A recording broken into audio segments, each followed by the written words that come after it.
In 2003, Ubisoft Game Studio would release a video game that would go on to gain cult status. I've always been drawn to this game, but never played it. In this episode of Rex Reviews, we will look at the stealth action first-person shooter cel-shaded video game simply titled 13.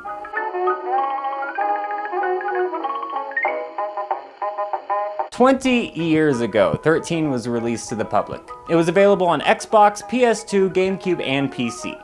The story is based on the Belgian comic book also titled 13, so I want to get something out of the way right at the top. The plotline for both the comic book and the video game is a conspiracy-woven tale that begins with a man unconscious on a beach. The story does differ dramatically from the comic to the game, but the main plot beats don't change. They're the plot beats of the Bourne identity. A man wakes up with no memory of his identity, and we learn in short order that he has a special set of skills, and that his mission was to get his mark while on a yacht. That mission goes sideways, and he gets shot. That leads to him landing in the ocean, resulting in his washing up on a beach, and the mystery begins. So, that's the bird's eye view, but I want to actually break down the plot of the 2003 game in full before we actually talk about the gameplay or the visual style that made this game a cult classic. So if you want to avoid spoilers for this 20-year-old game, then you'll just have to click away now. But if you really want to play it before watching this video, then just Google 13 free download and you'll find it immediately. You can find it on Steam and GOG.com. The normal price for the original 13 is set at $12.99, but keep an eye out because I actually did purchase it from GOG.com, and that's because it was on sale for 89 cents. So if you really want to purchase a digital copy, add it to your Steam wishlist and your GOG watch list and grab it on sale. Now, if you're thinking, I don't give a fuck, just tell me the story. Well, okay there, you mouthy bitch, let's get into it. Our context is that the American president was assassinated by a sniper.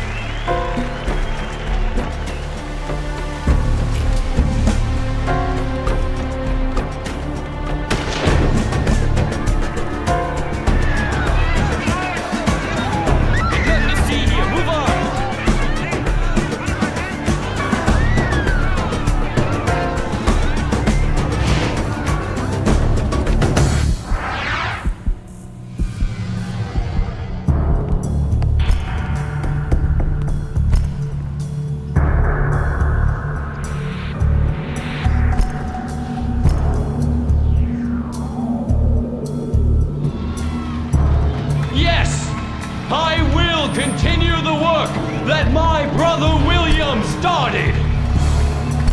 And yes, there will once again be a Sheridan in the White House.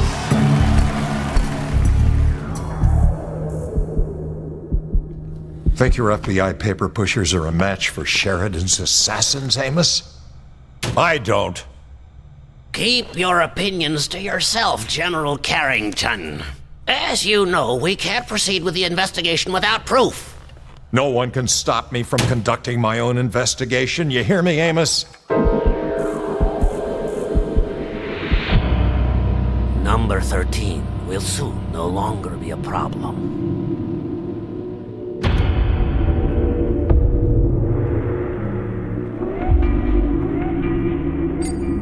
Gentlemen, we're ready to launch operations.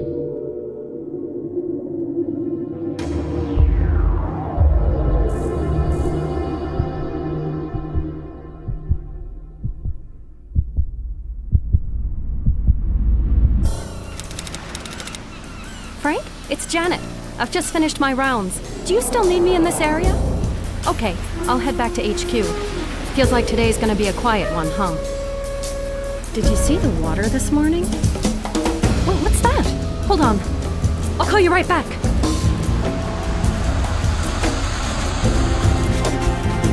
Sir, can you hear me? Easy. Looks like a bullet wound. Can you move your legs?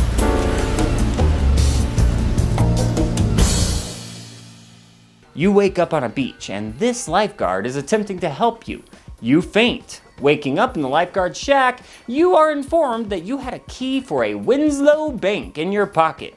But this is a video game, so instead of getting bogged down with plot lines where this man who's been shot has surgery and recovery time, we just watch the lifeguard get gunned down and begin to fight a bunch of armed men running along the docks.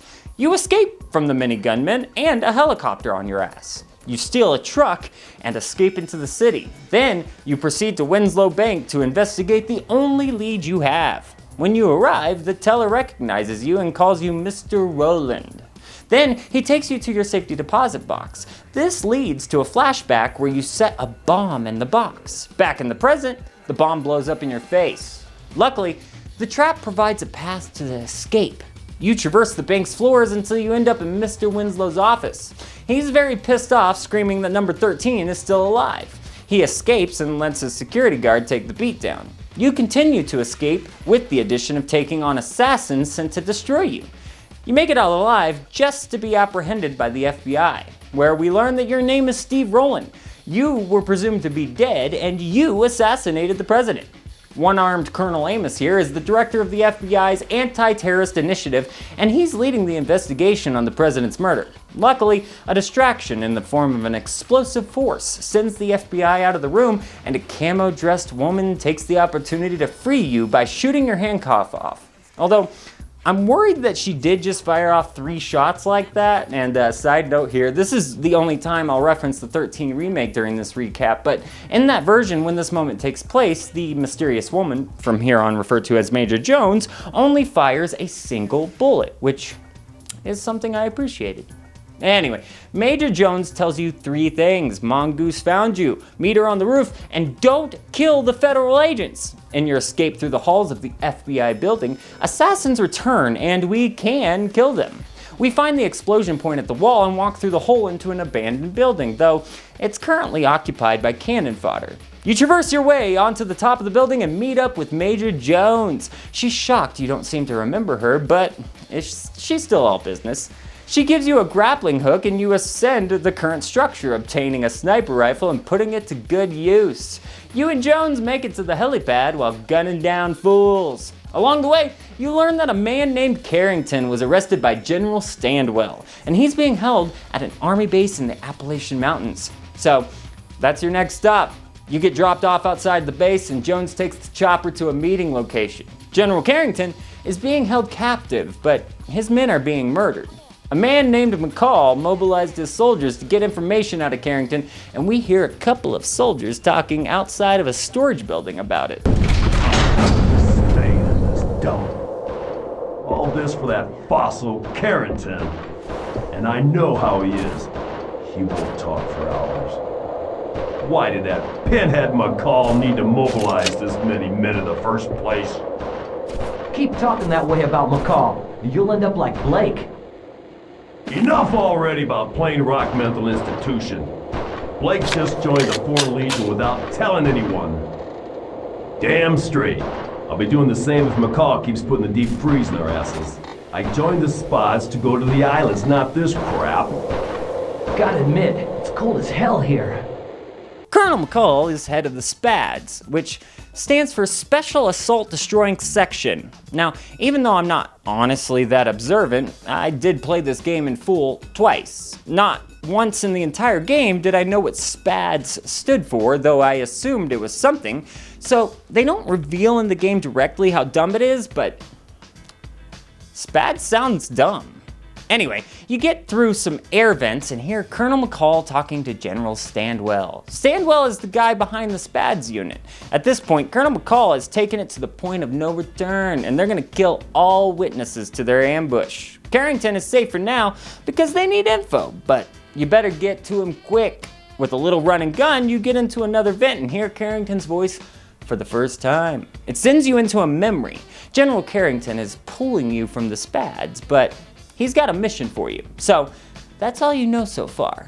Good thing you break him from the pokey in the next few seconds. You give him an earpiece and Jones explains the situation. Carrington is dismayed to hear that you've lost your memory, but doesn't waste time. You two escape the building and end up taking a cable car after wasting more spads. But you can't even make it down the hill before RPG blasts rock the car. You continue blasting men in the face, and both of you make it to the meeting spot where Jones has been holding the line. You three escape in the Whirlybird. Now, after landing, you ask the general to explain who you are, but that gets cut short by a radio call coming in for Carrington. A woman named Kim is in big trouble. They've found out her involvement and her location, they being the 20 conspirators, of which we will break down later on. For now, you're dropped off to make it on foot to Kim's cabin. Upon arrival, you flash back, finding out you underwent surgery. Don't move! My God, you're alive! Kim, the girl in the photo. The surgeon did an outstanding job.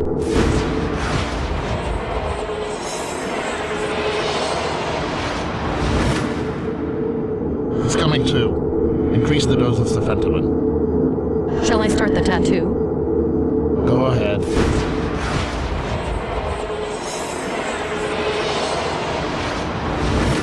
How do you feel, son? This is the widow of Steve Rowland, the man whose identity you've taken. Steve was number 13. I was 17. The leaders of the conspiracy had my husband killed by the mongoose. But Steve managed to drag himself back here before dying. One day, I'll know the faces of those who betrayed him. I want them all to burn. You hear me? Even number one. And I want to find the bastard who put the hit on my friend Sheridan. And why?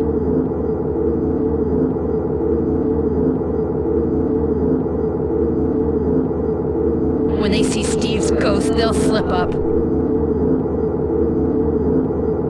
They might also figure out you betrayed them, Kim.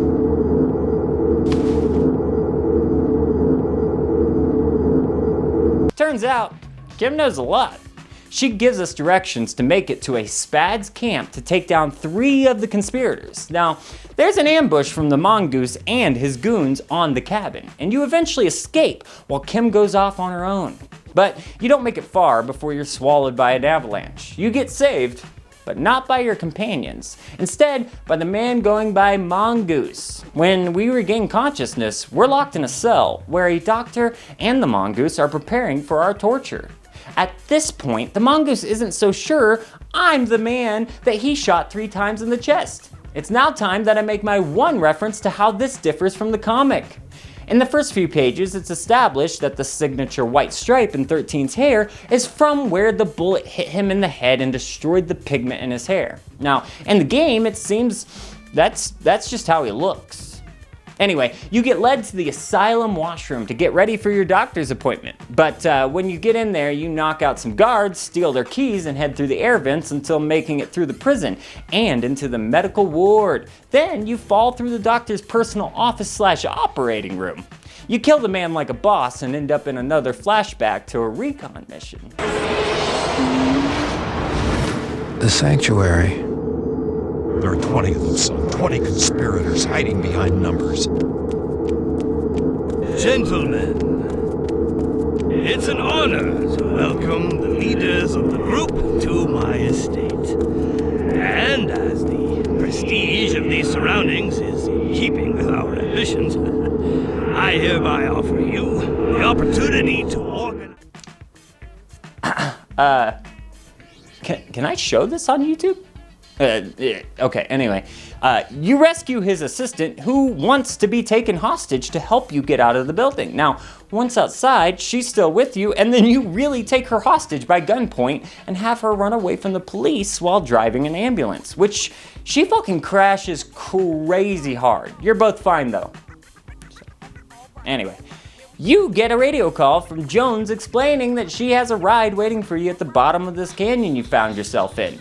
You use your grappling hook and traverse the valleys while taking out the mongoose's men, eventually finding the plane that Jones has waiting for you. The two of you whoosh away to the Calvaritas Islands and the location of the Spad's camp, led by Colonel McCall. He's believed to be a part of the conspirators by Kim.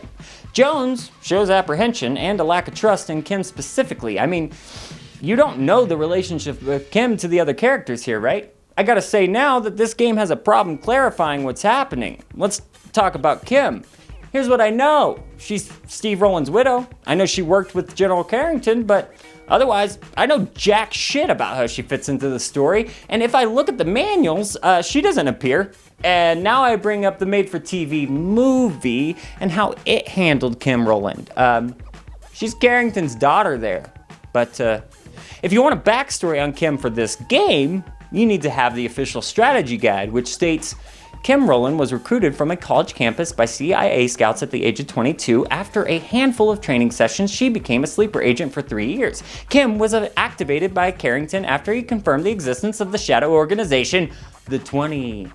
And I'm pretty sure Kim didn't even have a final model at this point because they used this artwork, which I can only assume is concept art. It's the only character represented by something that's not a rendered model. Anyway, let me say this. Kim should probably not be trusted. We don't know shit about her other than she's one of the 20 and she says she's a double agent, but we are apparently wearing her dead husband's face and don't even know who we are. So yeah, Jones is portrayed as being more jealous than cautious, but I think she's right. We shouldn't trust Kim right now. Anyway, back to the story. We're gonna infiltrate the SPAD's base. We go underwater and take some sewer pipes to our destination.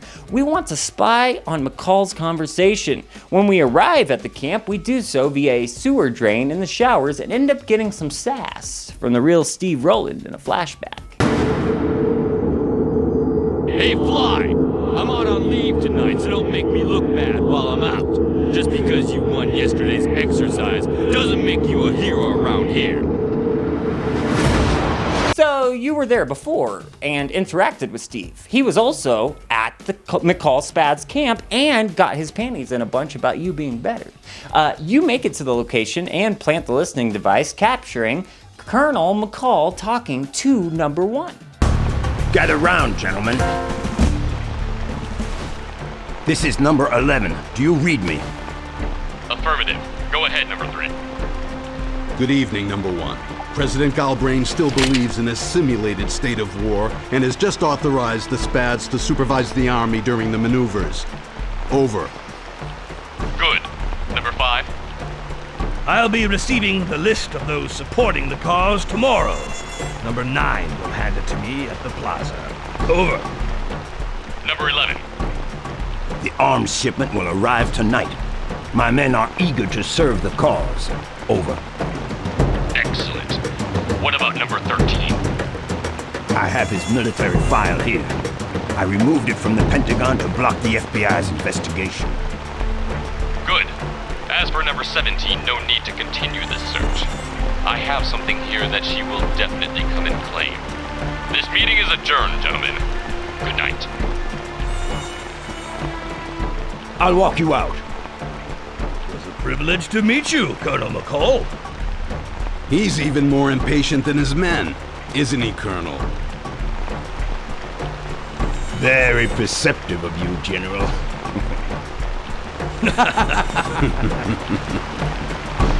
Now, we have the file on 13 and the recording of their attack plans. So we're going to literally blow up the weapon stock here on the base. It does obviously raise the alarm and we have to kill everyone in our way, but especially Colonel McCall.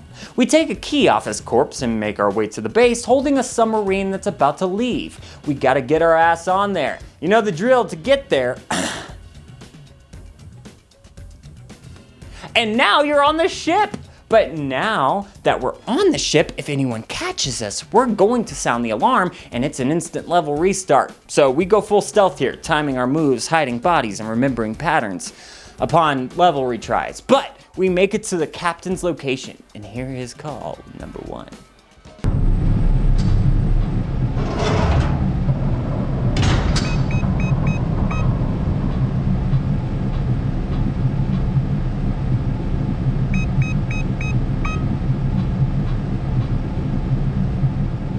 This is number 7. I repeat, this is number 7. This is number 1. Over.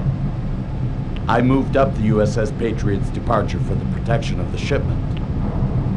The Spats camp has suffered heavy losses. Number 11 is no longer with us. Change your course and cast off for Maryland Harbor aboard Resolute AFD M10, but carry out your mission. Complete your mission. This is number 17. Carry out your mission. In a few seconds, I'll contact number 1. Try to identify the man who answers my call, and we'll finally figure out who number 1 really is. Number 1? Number 1? Number 17 reporting. Do you copy? This is number 1. What's happening? I passed on the latest plans to number 11. Standing by for your instructions. You weren't supposed to call me until you got the signal. Number 17? Hello? Number 17? I can't read you.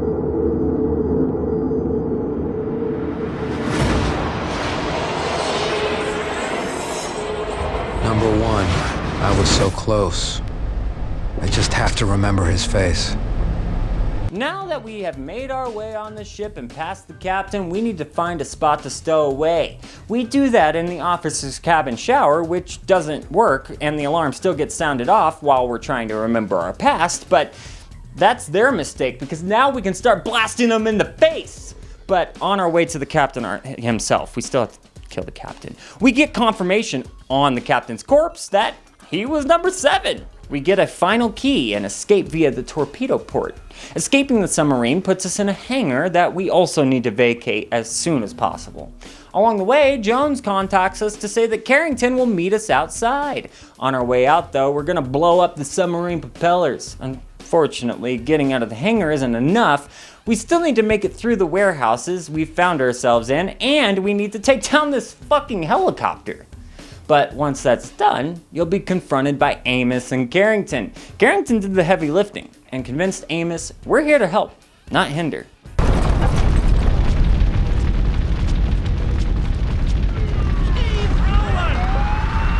your weapon and step forward slowly, hands in the air. General Carrington tells me you have a present for me. Give him Roland's file, son. Captain Steve Rowland faked his own death, officially killed in action. After that, he was free to assassinate the president without anyone suspecting him. Yes, killed by the mongoose. Yet he somehow got back to his wife's house, where he died. Kim Rowland is the one who came up with the dead ringer idea. But he didn't plan on getting squeezed by his employers.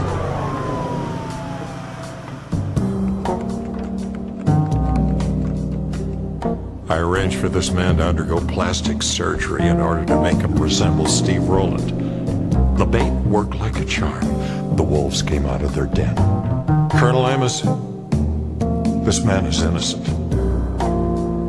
It's high time we started sharing our information. What do you think? They're preparing a coup, General. 2 of them are meeting tonight, and I know where.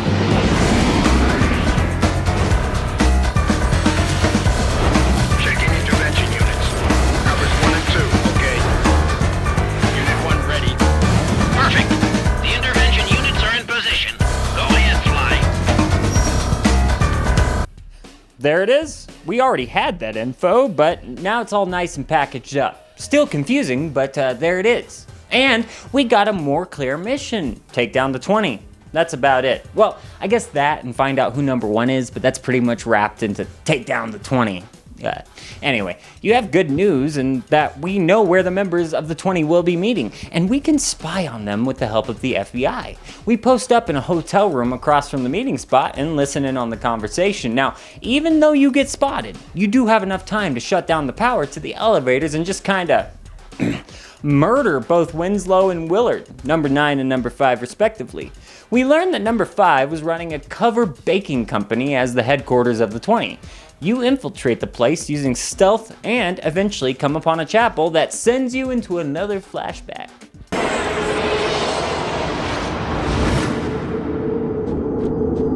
I'm telling you, number 13 was shot 3 times in the chest. What did you do with his body? The police arrived, and I was unable to retrieve it. But I assure you he couldn't have... Stifle it! Gentlemen, number 13 is still alive. We must get rid of him before he wrecks the operation. He knows we betrayed him. He wants revenge.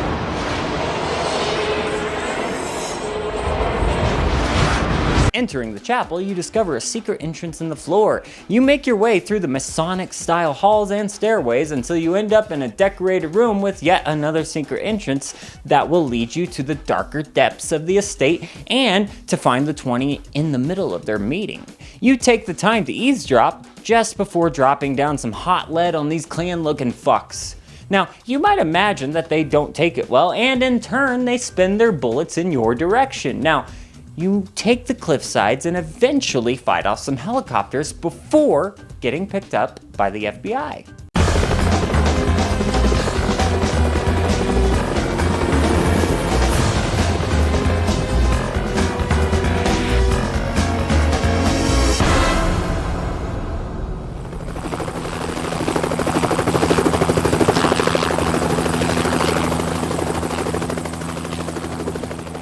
Senator Walter Sheridan? Carrington told me everything. I want to help you apprehend my brother's killers. There are 20 conspiracy leaders, all of them with influential positions. Their goal is to abolish democracy in our country by imposing a totalitarian regime. Theirs is a monstrous plan. They aim to take control of the country's strategic network during the war simulation tomorrow. The control center is located in SSH-1. I have access there any time of day or night. That's where we'll find number 1. I'm going with you. And then, General, we'll resume our little chat where we left off.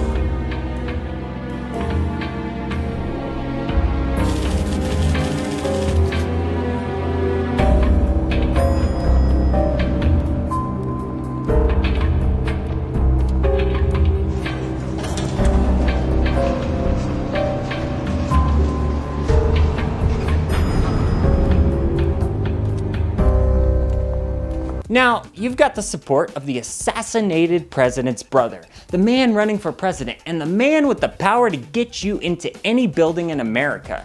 When you arrive at that building, you all put on the act. Time to collect information, though it's not long before you have to resort to tactical action. Now, you'll descend many levels before narrowly avoiding being spotted by the acting President Galbrain and Calvin Wax. However, along the way, number 3 actually takes President Galbrain hostage, requiring you to gun him down. Taking another key off a corpse allows you to free the president. Unfortunately, he passes out and we gotta lug his body to another GI who will watch over him while we do what we do best: shoot shit. Now, at the end of this gun tunnel, we find out that Calvin Wax is about to command the Spads to follow through on their orders. 13 assumes they found number 1. Now, you head through the base to find Wally Sheridan and the other 2 women you came in with locked up. You eventually make it to Calvin, only to find out he's not number 1. We'll die together, 13. And the identity of number 1 goes with us.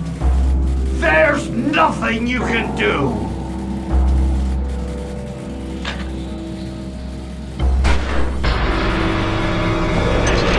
Now, this isn't done without a failsafe, of course. A self-destruct sequence gets activated and Calvin is revealed to be number 2.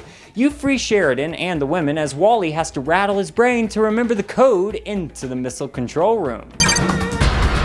There's 2,000 megatons ready to blow right under us! Come on, we've got to leave the base. It's too late. Give me the access code, quick. The code? This way.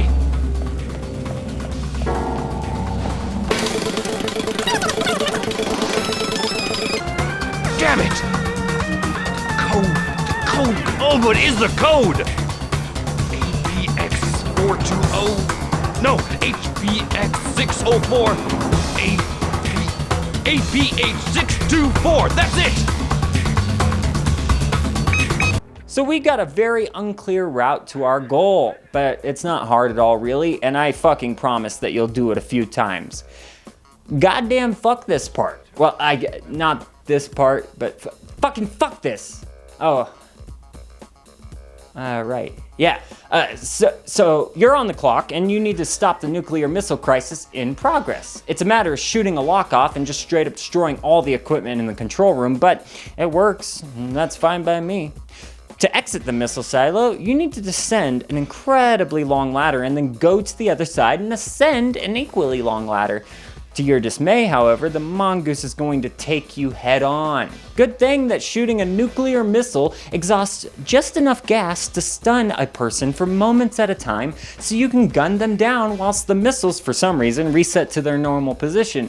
Which is certainly odd. We fucking destroyed all of the control equipment. I thought it basically put a pause on things.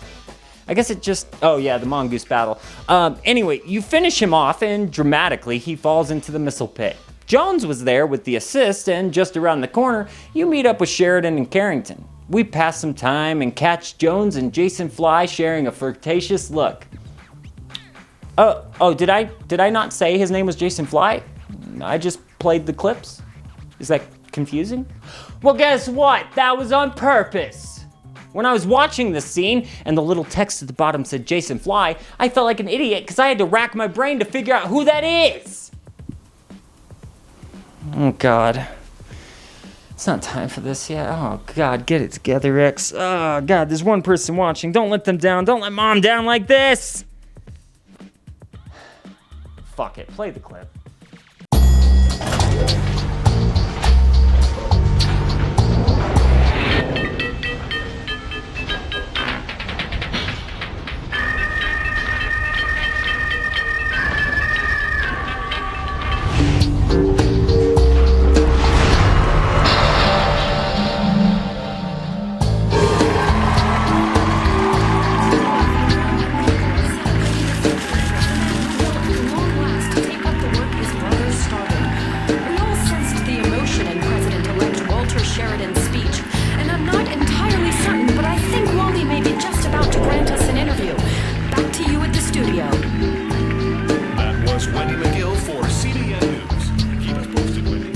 Don't tell me you have no information about my past, General. Son, the day I recruited you, I didn't ask for your resume. I've always hired my boys based on their skills, and you were a cut above.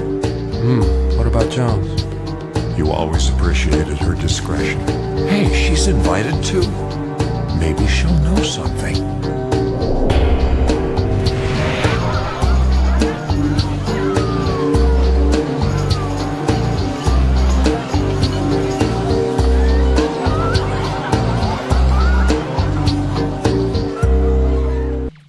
Job well done, sir. You get to enjoy the fireworks. Except that pesky presidential candidate Wally is off somewhere.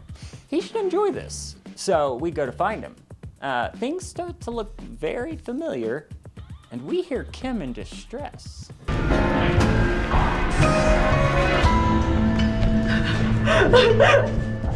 I'm begging you, Wally!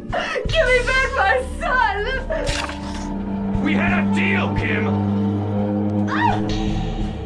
You had a chance to get rid of 13! Why didn't you?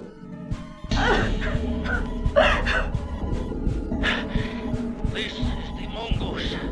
I repeat, this is the mongoose. Number 1, do you copy?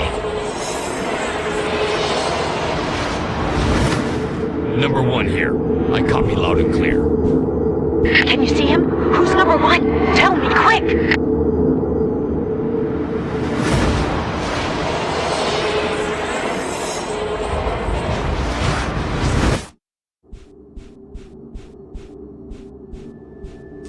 Are the fireworks not to your liking, Mr. Fly?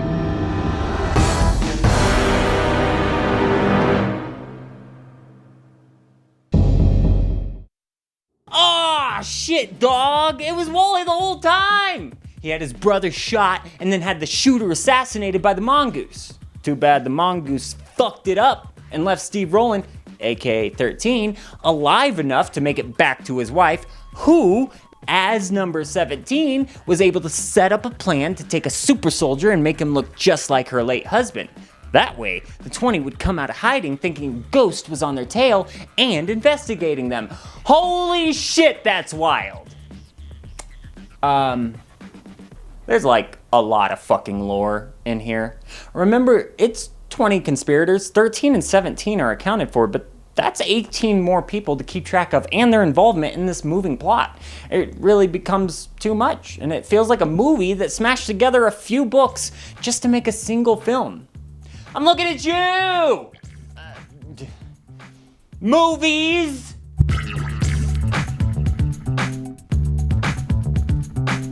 XIII was developed by Ubisoft Paris. At that point, they had worked on the Rayman series a bit, with a racing game, and the Disney's Dinosaurs Dreamcast game.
But they did go on to work on Ghost Recon and Watch Dogs. Look, no matter what you think of their body of work, this was a bit of a different direction at the time for the development company. The style was a strong choice that 100% is the reason that this game is a cult classic. Now, that is of course my opinion, but at the end of this game, it's an FPS stealth action game. The unique parts are almost entirely based on the cel-shaded and comic book aesthetic, which is fucking great. I mean, in all honesty, it does show its ages with these lower resolution textures, but I'm using 1440 by 1080, so this is nearly as high resolution as the game gets. On a console, you would never get near this large, so these panel pop-ups and the textures will look as they should. But with that being said, it's still a beautiful game that appeals to me personally. The controls are simple to anyone who's played an FPS. Actions are performed with a single action button or key. The crosshairs will point where your bullets go, and there is minimal platforming, but it's all good. The controls feel tight. Getting a headshot is incredibly satisfying. And a sniper shot is good and all. It's satisfying to see these panels pop up and the words displayed, but it's super satisfying when you do it with an arrow. Oh yeah, that's good. Another thing that this game does is that it telegraphs that you've completed a kill, not only by the body dropping, but text will display giving you confirmation they're not just crouching. Nope, that guy isn't crouching. He's not even a guy anymore. He's just a soiled mound of flesh. Oh yeah, the bosses are very easy, all but one of them are. Now, don't get me wrong, I didn't change the difficulty, so I think it played easy. But that being said, even though I found all those bosses very easy, the final boss, the mongoose, is fucking insanely overbuffed. This motherfucker would have been the end for me. I tried so hard to defeat him and never could get him, not even halfway to death. I have no shame in saying that I used cheats. I tried to use the heal me cheat to just keep re-healing, but when that wasn't doing it, I just activated God mode and finished the little shit off. But I exclusively tried to avoid cheats. The majority of this game felt like a modern take on an old NES or Atari game in which you had to just simply remember patterns, paths, and locations to complete the level. But the only way to do that was to die or fail many times. By the time I used God mode on the mongoose, I had attempted to kill him to the point that all fun in the game was lost. I avoided spoilers, so I didn't know he was the last boss, but based on the story and his part in it, I made that assumption, and I was right. What a pain in the ass. Fuck that final boss. His health felt like it was 5 times that of any other, and his hits were brutal, but this boss battle really is the end of the game. I mean, while there is the final level where you learn that Wally is number 1, in that level there's no way to fail. Well, I guess you can actually fail the level, but you can't be killed.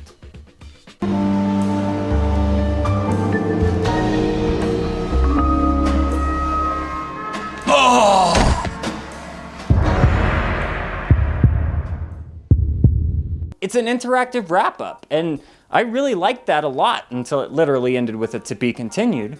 In fact, I forgot that we didn't have number 1's identity, and I thought that this was an incredibly nice way to end a game. After you've interacted with the world constantly, you've been shooting and staying alive, checking your 6, now you get to just exist for a moment. The friends you made along the way are there, you're all celebrating, and I really liked that. An entire level to just breathe after the experience you've gone through. But you don't have to leave just yet. I mean, all that was kind of ruined by the number 1 reveal, but before that happened, I loved it.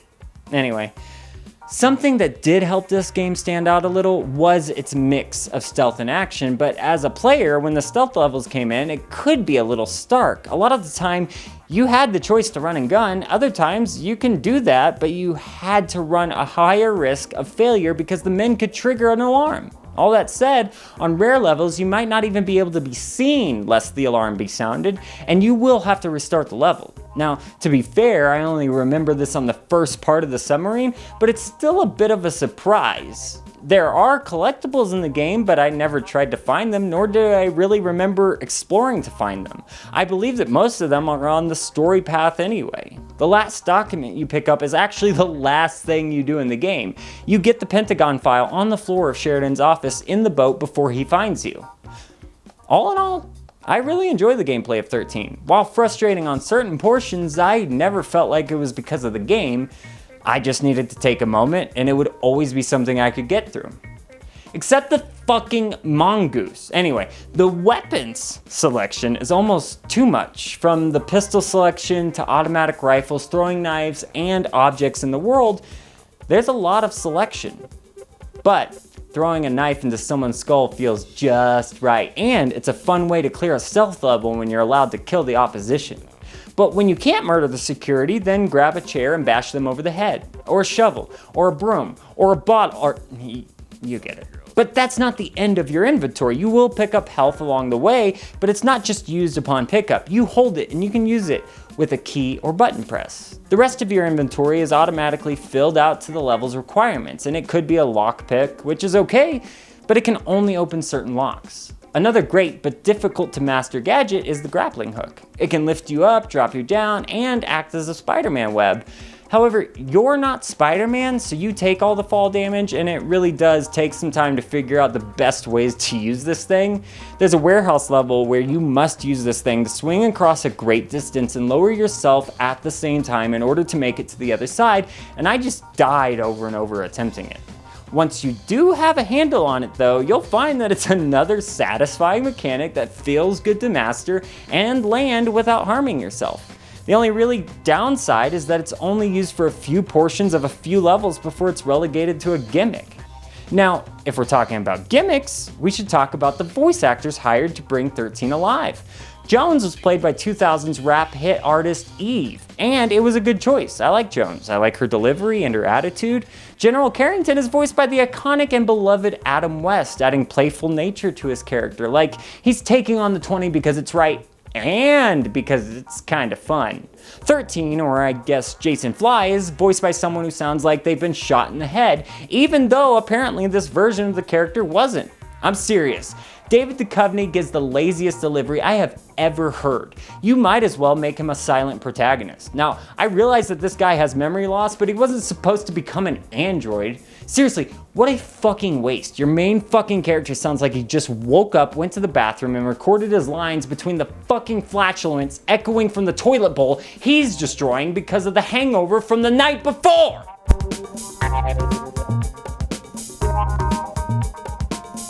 I want to take a moment and make a separate section in this video to say that the music in this game is amazing. I've been playing it most of the time here. It's a funky, jazzy, and easy listen. The soundtrack was a promotional piece obtained by pre-ordering the game. It's a cardboard fold case containing a small booklet and the disc. What's cool is as a promo for the game before it came out, the disc contains extra content if placed in a computer. But it's the music that we're here for. The album is intended to be played like one long song with each track naturally flowing into the other. That wasn't only something the album strived for. The game specifically wanted the music to flow naturally. Something I'm particularly proud of is the interactive music, which really syncs with the action following the gameplay. It's never linear. When you're on an infiltration mission, you walk and the music's calm, then the fighting starts and it really gets carried away.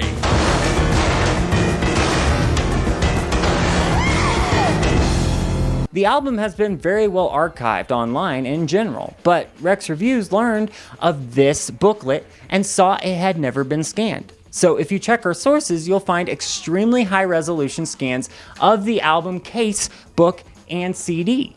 I also archived the extra content and the tracks themselves, which reminds me, the strategy guide I've referred to previously was not archived. So I got it, and I cut the spine off to make scans.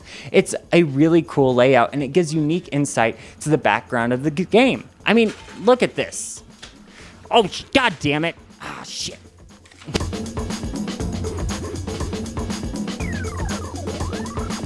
I wouldn't say I think of 13 as a franchise. In fact, until I started research for this episode, I would have said it's a game with a remake that people don't like. But I changed my tune a bit. 13 was originally a Belgian comic that was successful, but didn't see a full American release for quite a while. In fact, the comic was published in English a few times before somebody was able to actually make it past the first few issues and translate everything. But that makes sense, right? The original language that the book was published in is French, and the development company for this game was Ubisoft Paris. This was just a native story for the development company. But when we got it, we viewed this story and its title for the first time in a video game. And even if you knew it was based on a Belgian comic, then what? You gonna import it and learn to read French? No, you're not. You're gonna play the game. Then your view of the franchise is now wrapped around the game. Oh yeah, did you know that there's actually a few 13 games? The first game had a mobile version. Now, when I say mobile version, I mean like this. You would use the number pad to move, shoot, and occasionally pick up an item to throw it. It's incredibly simple and short, as these games were intended to be. But it also got an official sequel. This shit right here is the official 13 sequel. This game is titled 13-2 Covert Identity. It's just generally boring, and the level of difficulty spikes so hard that I refuse to finish it. There's also a search and find puzzle game based on the plot of the comic. The game even uses artwork directly from the comic. The thing is, the game is insultingly boring, easy/difficult, and just plain bad. It's an app game, is what it is, and it's really bad. But now we can talk about the made-for-TV movie. The TV movie feels like it took the comic exclusively as its source material and then changed that material in drastic ways. Like, in the comic, a man washes up on a beach, an old man finds him, brings him home, they call the closest neighbor, who is a doctor that lost their license due to being an alcoholic. The doctor does surgery on the man and saves his life. However, the woman of the house sees this man as a surrogate for her son who died in war. In the TV movie, a lot of this happens, but not in that way.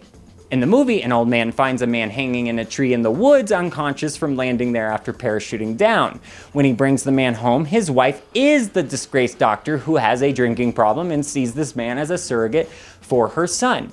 When comparing the game to this movie, I see some inspiration, but like the comic comparison, it's different in ways that don't really change the general plot beats. Like, if I say, in the beginning of both the game and the movie, we see a presidential rally in which President Sheridan is assassinated publicly, inciting immediate panic, it's there. But in the movie, the rally takes place at a podium and the president isn't in a vehicle at the time. But also in the movie, you possibly saw this here, the President Sheridan assassinated is a woman, which I don't even have anything to say about because it simply doesn't affect how the story plays out at all. So it's kind of all there, but it's different. It's a serviceable made-for-TV movie starring Val Kilmer. Basically, if you like NCIS Los Angeles JAG, NCIS New Orleans, CSI Miami, or NCIS, you'll probably enjoy it. And it's easy to watch. It's streaming for free on the CW's website at the time of recording this. But I must warn you that when you watch it there, you'll find that 13 the series exists. Now, I've read that the made-for-TV movie served as a backdoor pilot, but the series premiered over 2 years later. So I think that could have been the plan, but the movie didn't do so hot, and it may have taken some convincing. Anyway, the series is a direct follow-up to the film, and it lasts 2 13-episode seasons. So if you enjoyed the movie, then prep yourself for another 26 episodes of standard action television. I'm not even throwing shade, but it's just not special.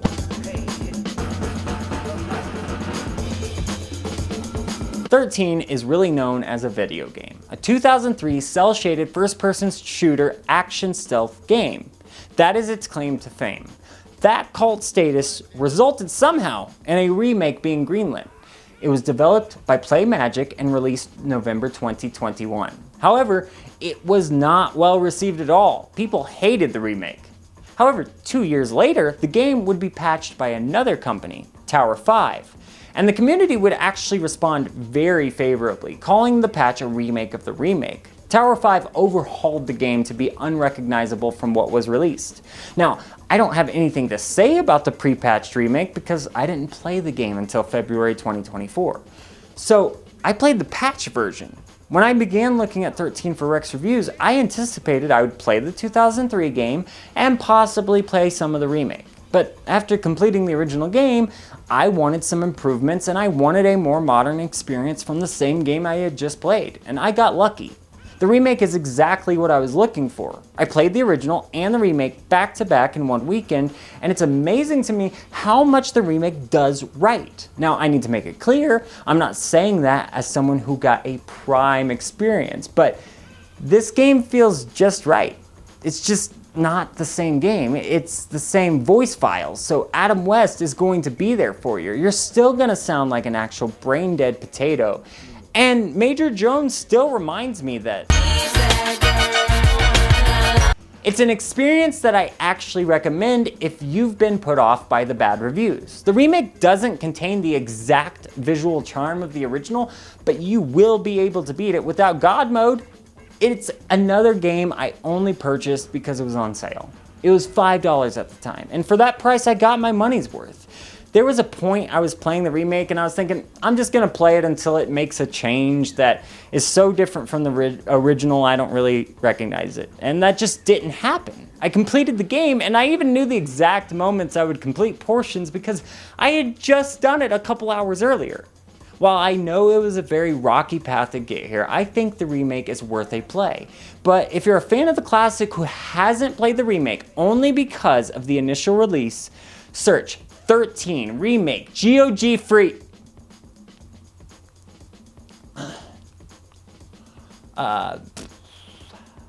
Watch for sales. The game is $20, but it frequently goes on sale. And again, don't trust these reviews. See, they're all from 2020.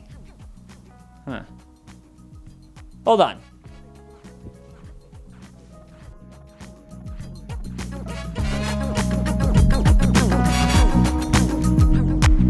How are you feeling?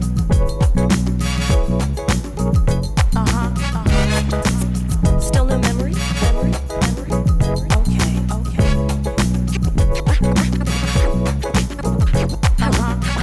feeling? Still no memory? Okay.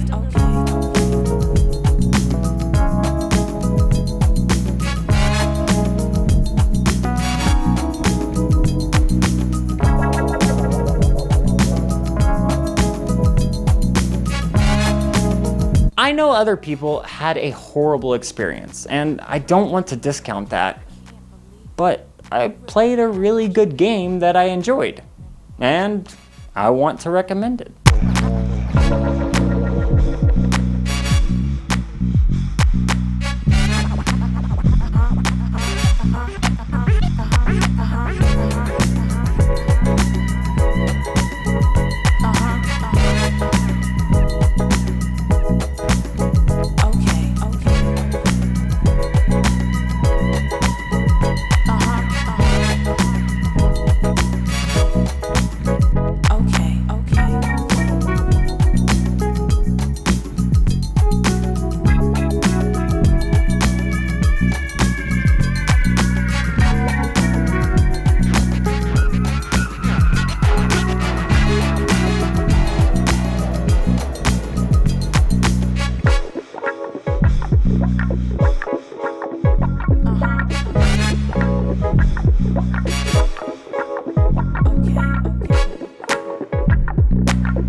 I mean, what happened? I've seen the X-Files. I know he can act.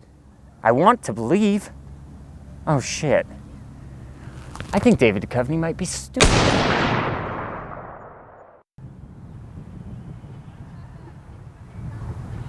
Number 3 is dead. I have the key.